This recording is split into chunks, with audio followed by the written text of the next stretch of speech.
say this without hurting anybody's feelings, but it just does. I just don't give what y'all say that much merit, you know. It just doesn't. You know, I'm not going to put a Jim Mora on you and say the famous, you know, you think you know, but you just don't know, and you never will. Although it's a great line. I'm not saying that. I'm just saying. I'm not saying that. I'll say it at some point before I stop playing. I think he is too. I love me some number 18. Denver improved to a perfect 7-0 after beating the Packers 29-10. They now join the Patriots and Bengals as the only 7-0 teams left in the NFL, with 4 weeks to go until the highly anticipated game in Mile High. The Patriots are outscoring the Broncos by over 11 points a game, but the Broncos defense is giving up 3 fewer points per game, so we'll see what we'll give. Stephen A., who's the best team in the AFC right now, the Patriots or the Broncos? Well, before I answer that question, I'd like to say this about that video that we just showed for Peyton Manning. If you want to insult the media, I can't think of a classier way. Right? To do it. Okay. Well, he did it without doing it. Well, he did it without doing it. It was it was very, very classy. The only thing that I would like to add to him is that when he says you think you do know, but you don't know and you never will, that's absolutely true, but primarily because number one, you guys would never tell us. And number two, even if we did know, you wouldn't admit it. So I just want to point that out in terms of people that watch football and watch what they do and what have you. They go through extraordinary measures to make sure we don't know. Even when we do know, they don't admit it. So let's not leave that out. May I add this on what you just said? Yes. Sometimes they don't know. That's right. Sometimes they don't. Sometimes they don't. Sometimes they don't. Now to answer the question about the Patriots and the Broncos. Yes. It depends on when you're talking about. If you're talking about the Patriots in this season, then it's the Patriots. If you're talking about what we saw last night, then it's a different ball game. Because if Denver's offense can do half of what it did against Green Bay last night, against anybody else, they'll be better than anybody else because of the way that defense is playing. But the question is, can you do that? Can you do that just against anybody else? I don't know that you can. I don't know if Ronnie Hillman and C.J. Anderson can run the football the way that they did last night, continuously, week after week after week. I don't know if the deep pass connection between Peyton Manning and Demaryius Thomas is something that can continue. I do believe that pass rush will still be there. I do believe that secondary in Denver will still be there. I do believe that that defense will remain elite all season long. But the question is whether or not you're going to be better than the Patriots. Because you see, one of the things that's going unnoticed, the Patriots, numbers-wise anyway, doesn't have a defense that is as effective as Denver's. But the Patriots' defense is not shabby with Nikovich and those boys. They know what they're doing. They're their 9th-ranked defense in the entire NFL. They rank 7th against the pass. I think like 7th against the rush, rather, like 15th against the pass. They sort of get it done. They find a way to beat you. And what they also do is this. With New England's offense being as prolific as it is, it applies pressure to an opposing offense to be more efficient because you don't want to give Tom Brady and those boys the ball too often. So as a result, defenses try to get into a situation where they're doing things they're not accustomed to doing. Like we've talked and debated about how somehow, some way, these guys, the things that they do conventionally, they don't exercise against Bill Belichick, and we wonder why. Well, here's the reason why. They're trying anything against Bill Belichick because you don't want to go up against Tom Brady in that offense as much as you normally would have to. So you're doing anything that you can to try and put up as many points on the board as you possibly can because you know Tom Brady and them are going to get their shot. In the end, I would give New England a slight edge because what we saw from Denver, we just saw last night. What we've been seeing from New England, we've been seeing all season long. I would give them the edge over Denver right now, but that doesn't mean I'm going to give them that edge November 29th when they meet. So are you ready to plunge on it?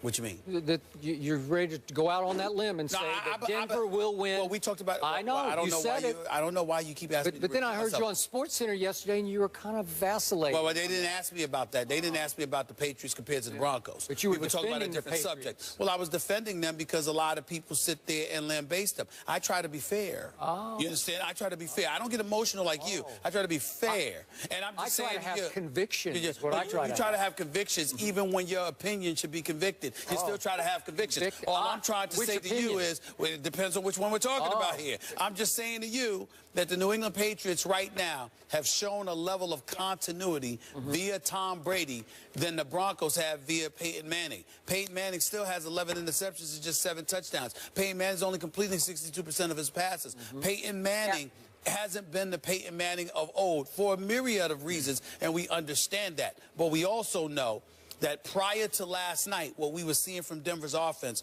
wasn't going to be enough to beat New England. I just believe that there are games where you show up in a particular season. And I think when New England goes to Denver, more so than if New England had to go to Foxborough, I think New England would show up. Denver to Foxborough. Denver to Foxborough. I think Denver would show up for that game. Okay, allow me to put in perspective what is about to happen. Last night, we saw Green Bay's offensive line have a lot of trouble. Yes. They gave Aaron a little time here and there, but a lot of times they just caved on both sides. But I'm here to tell you that Green Bay's offensive line is 20 times more experienced than New England's offensive line is. That makeshift, inexperienced with the rookie free agent center for New England.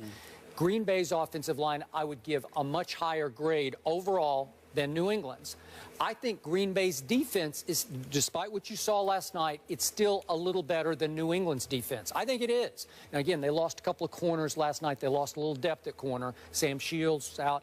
So I get that. But my point is, just on paper, they came into the game allowing the fewest points in the NFL. Yep.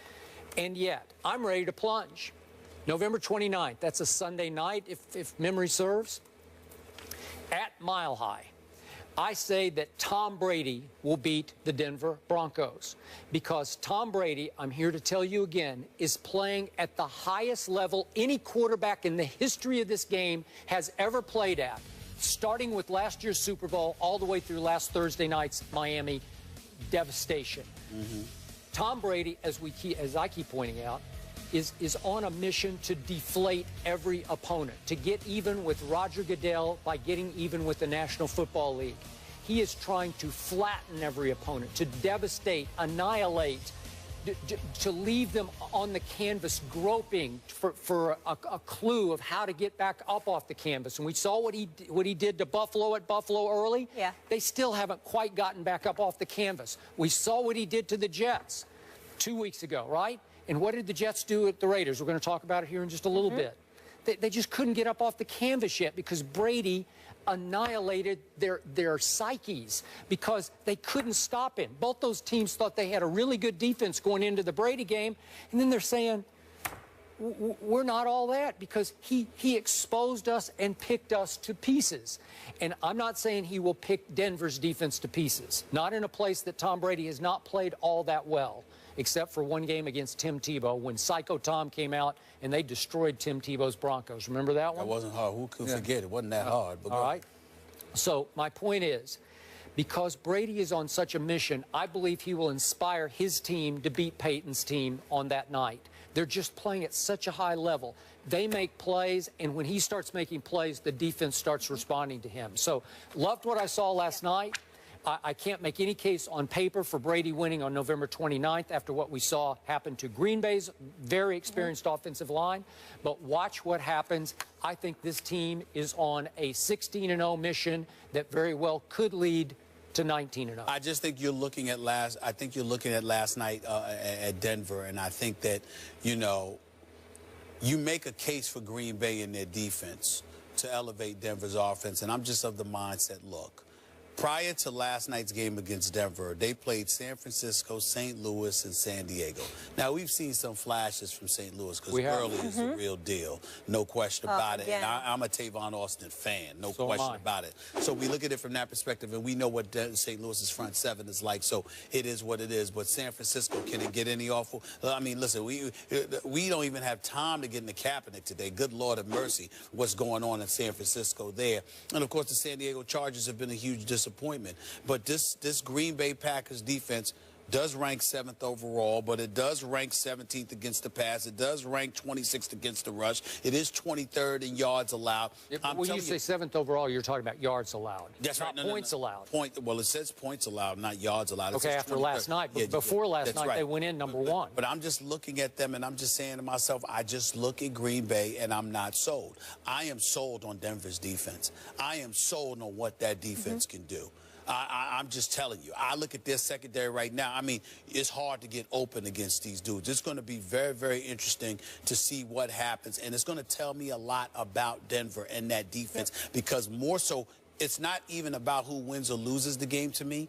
It's how I see Denver's defense look against Tom Brady. That's going to tell me a lot about how legitimate their title aspirations are because there is no question in anybody's mind that if you want to get to the Super Bowl out of the AFC, you are going to have to go through Tom Brady and the New England Patriots to get there. So that defense, to me, it's going to tell me something about what they're able to do against New England. I will give you this.